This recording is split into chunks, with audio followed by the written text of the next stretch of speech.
Hey guys, I'm Shelly Shirley, your host of Let's Talk Smokies. I am here at the brand new Buttonwillow Civil War Theater. Did I say it right? You got it exactly right. All right. That was a tongue twister like Shelly Shirley is. I am with Steve Gibson. He is the owner, the actor, a Writer, little bit of producer, everything. mop the floors, pretty much do it all. Right, I understand. Except to run the sound and lights, which I can't do. Right, well, yeah, I couldn't do all that. So tell me a little bit about why you came to Pigeon Forge. Why this? This show that we do is been in production for 28 years. We had a dinner theater near Chattanooga for the last 15 years. We've been trying to get into this area and this market for a long, long time. And finally, we were able to get a building that we could afford to get into and it was available. So Right. getting property on the parkway is not easy to do. Not always easy. No, but we were able to get up here courtesy of the Fee Hedrick folks who were very gracious in helping us do this. So anyway, we decided to move everything up here, and here we're doing strictly a show. It's an hour and 45 minutes, a story of a brother and a sister from East Tennessee. He's Unionist, she's Confederate, and that's where the trouble starts. Right. So we're in a campsite that we've set up on the stage here with a full-scale cannon and all. My character is in camp 1864 somewhere, it's undefined. If she shows up and she's running medicine to our cousins who are from Tennessee. And so that's where the argument gets going. And then the storyline follows what happened in America and why we ended up in this war to start with. Oh, that's fantastic. Most people don't know much about American history because they weren't taught. But they think they do, don't they?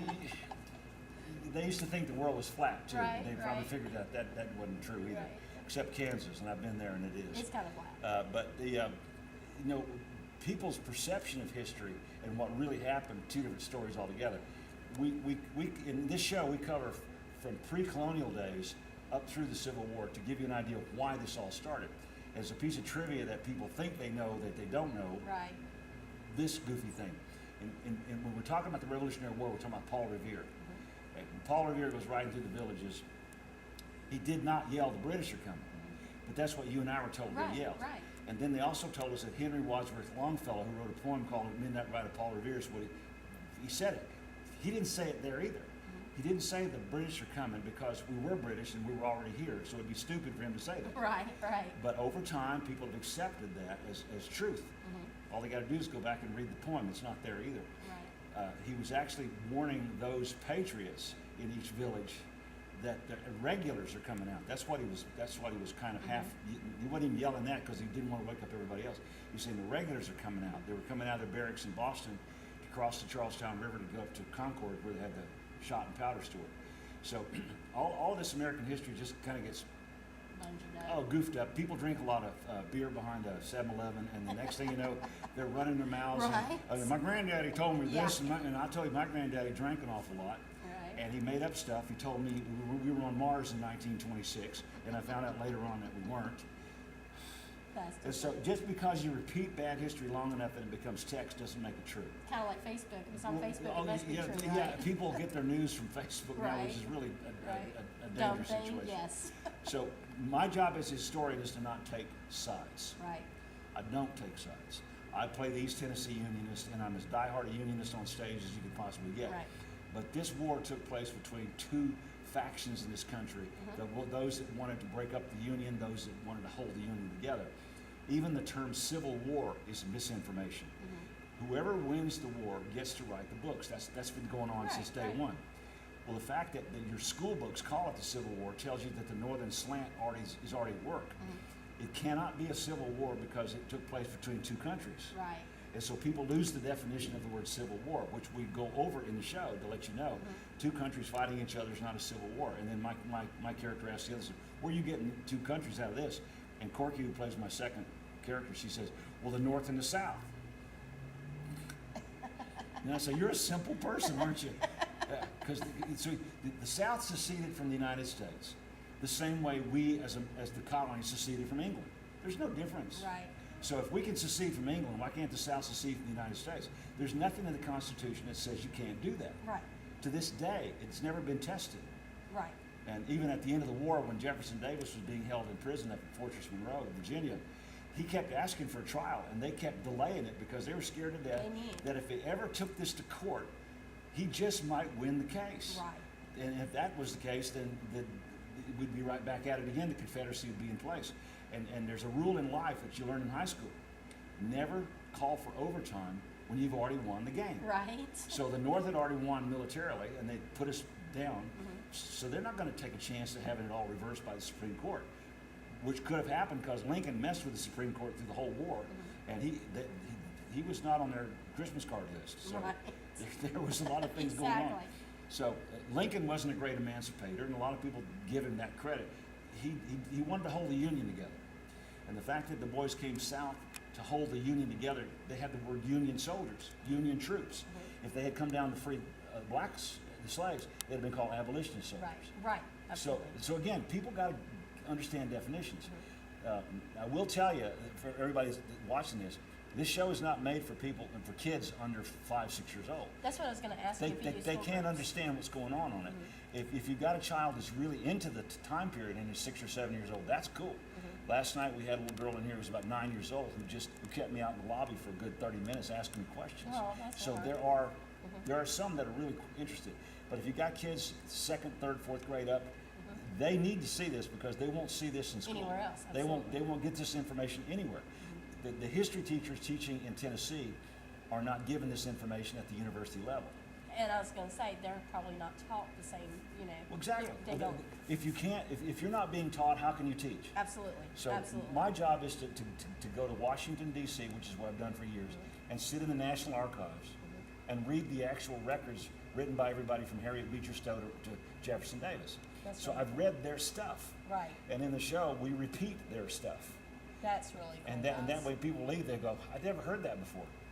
Well, It's maybe, because you didn't do your research. maybe we should. Right, But right. if you're going to take your history from a public school book, you might as well have Walt Disney write it for you because Right. that's about as effective as it is. I was really blessed because my dad, and if he's watching this, I'm going to never hear the end of it, but he taught me, especially 1800, some of the crazy history that happened. I mean, Yes. if you want some dramatic stuff going on and soap opera stuff, read your 1800 history Yeah. because it's really Politics cool. haven't changed. Yeah.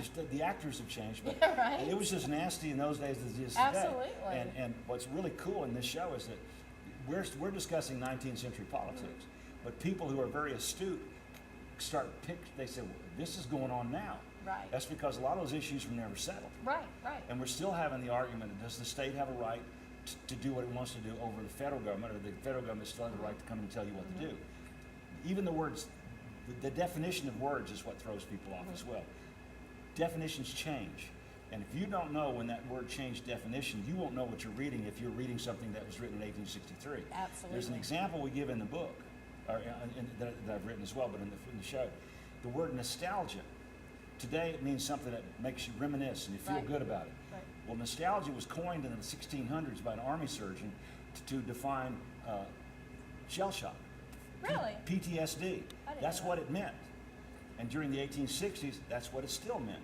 Huh. If a surgeon was talking about a soldier experiencing nostalgia, he was being depressed. Oh, wow. Well, if you didn't know that and you're reading this as an You eighth think grade he's just history looking teacher, back in the time. and all of a sudden you've just missed the whole point of the presentation. So I suggest to the history teachers who may be watching this too, online you can go to the 1828 Webster's Dictionary. It's free, but that was the first published dictionary in the United States, and Noah Webster put that together. So when I'm reading anything written in the 1860s, I've got to go back and word for word look it Go up back in up. that dictionary so I'll know what they're really saying. That's pretty cool. I never even thought about that. Well, there you go. Right.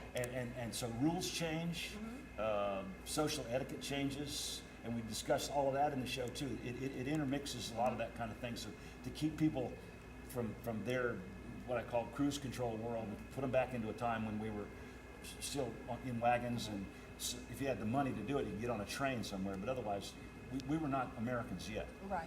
And Eastern Tennessee was definitely not Confederate. Right. They didn't. Their connection to John Sevier and the Revolutionary War is what kept them with the Union.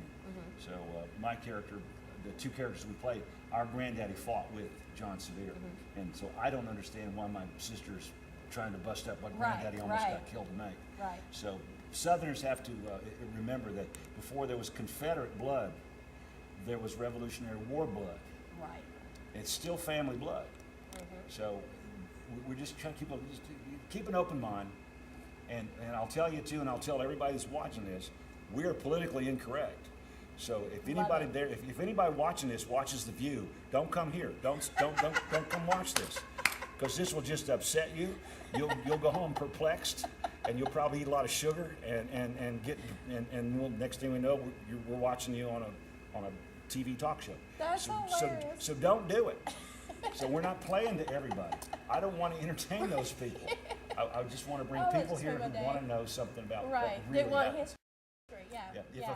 If history offends you, don't get up in the morning. Just stay in bed and watch reruns of this goofy reality shows. Love it. Oh man, oh man. So, well, we're talking about schools. Do you do school We do. outings? We do school programs. Yeah, we have we're developing for the area here a guideline, a program guideline for them teachers to go a lesson plan so they can prepare before they come or after they leave and see this.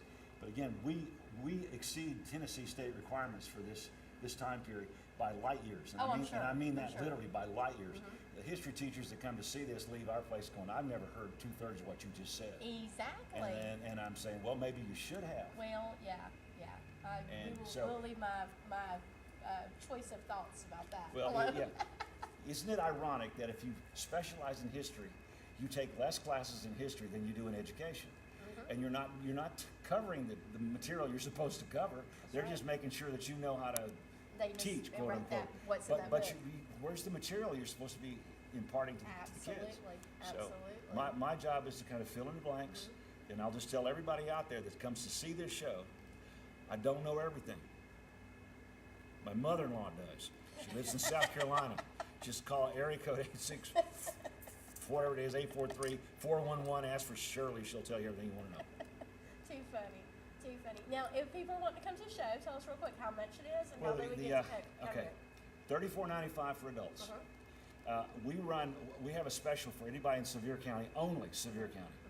But in Sevier County, if you can prove that you work here or that you live here, it's $18.95 per person any time of the year. Okay. But we can't extend that outside of Sevier County. Just can't do it. We got to keep the bills paid. Right. And it bills on you. The other day we had somebody say, well, I live in North Carolina, can't I come? Oh yeah, that's right next door in Sevier Because you County. know you work in Sevier The County. reason that they do Sevier County days here is to get people locally to know what we're doing. So when the tourists drive That's by, right. they can say, well, we saw this and we saw that, That's and we right. didn't like this or we like that. That's why we're paying that bill.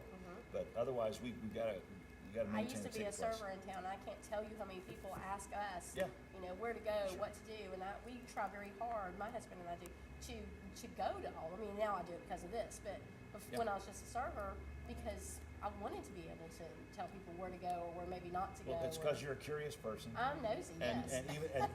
and even as a server, you're still you're an engaging Right, person. right. And there's a difference. You know, some people get up in the morning and engage immediately. Some people get up and don't do anything all day except go home and go to sleep. Exactly. So you and I are on the same page. Right. We want to know stuff, and we want to know why stuff happened. Exactly. It ain't just that it happened, but why did it happen? Right. I totally agree with you on that. Do you have a website or a Facebook Yeah, page that you can tell everybody about? it's a long one to say, but just look up Buttonwillow CivilWarTheater.com. And Buttonwillow is all one word, of course, in that BUTTONWILLOW, Buttonwillow Civil War Theater. The word Buttonwillow comes from a tree in California. Many years ago when I was doing comedy, which is what I did for 23 years, I passed by Buttonwillow, California over and over again, and I thought, that's just a cool name. Yeah, I like that. name. So I borrowed it, and when I built the home near Chattanooga, I named it Buttonwillow Plantation. And then I took it down to the dinner theater and called it Buttonwillow Civil War Dinner Theater. And then when we moved it up here, we dropped the dinner theater because we're not a dinner theater anymore. Right. We're just strictly a show. So now it's the Buttonwillow Civil War Theater. I love it. So- I love it. It's a cool name. I just wish the tree itself is the most god-awful ugly tree you've ever seen in your life. Literally, it sounds I'm gonna have to beautiful, doesn't it? Google it. Yeah. Yeah, you'll be depressed. It looks like a live oak that's been on steroids and gone through 3 hurricanes and survived. I'm gonna Google it. That's We're gonna what- have to that's Google what it, a put a picture Buttonwillow of it looks at the like. end. Oh, man. And the folks in Buttonwillow, after a while, they started getting calls out there because Right. they heard about us. And they called us and said, what are y'all doing that you're using our name? I said, well, we just got a theater and we like the name Buttonwillow. And they said, well, that's okay, I guess. And there's nothing they can do about it. Right, It's- right. Doesn't matter. So we got people calling them to try to book shows in Buttonwillow, California. That's too funny. That's Isn't too it? funny. Well, I'm glad to be here. I am This, so glad. this is the new house. This is, I love it. we're down here Love right it. across from the Titanic. This theater's seen everything in the world. I think they built it in about 1230 AD. And they used to have gladiator fights here back in the early days too and stuff. So, but anyway, we've taken it back to 1864. Well, see, Again. there you go. And it's beautiful. We're Christian based. That's we always don't important. run from our religion and we don't run from our history. That's awesome. So I think knew I liked you. Pigeon Forge needs a shot of the South. Absolutely. And Absolutely. we're something completely different than anybody else is doing in town. So this will give them a chance to get some education, get some Southern history, and not be ashamed about who we are. Right, So right. those days are over as long as I'm around. Right. I love it. I love it. Thank you so much for taking some time and talking to me and letting us hang out My with your pleasure. Steph. Sorry.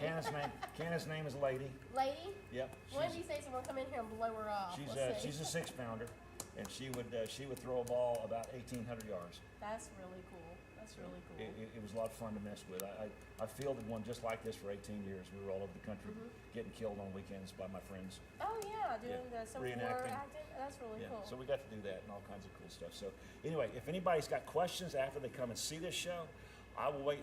We hang around in the lobby for an hour or more talking to everybody that wants to talk. That's great. And I answer questions if you've got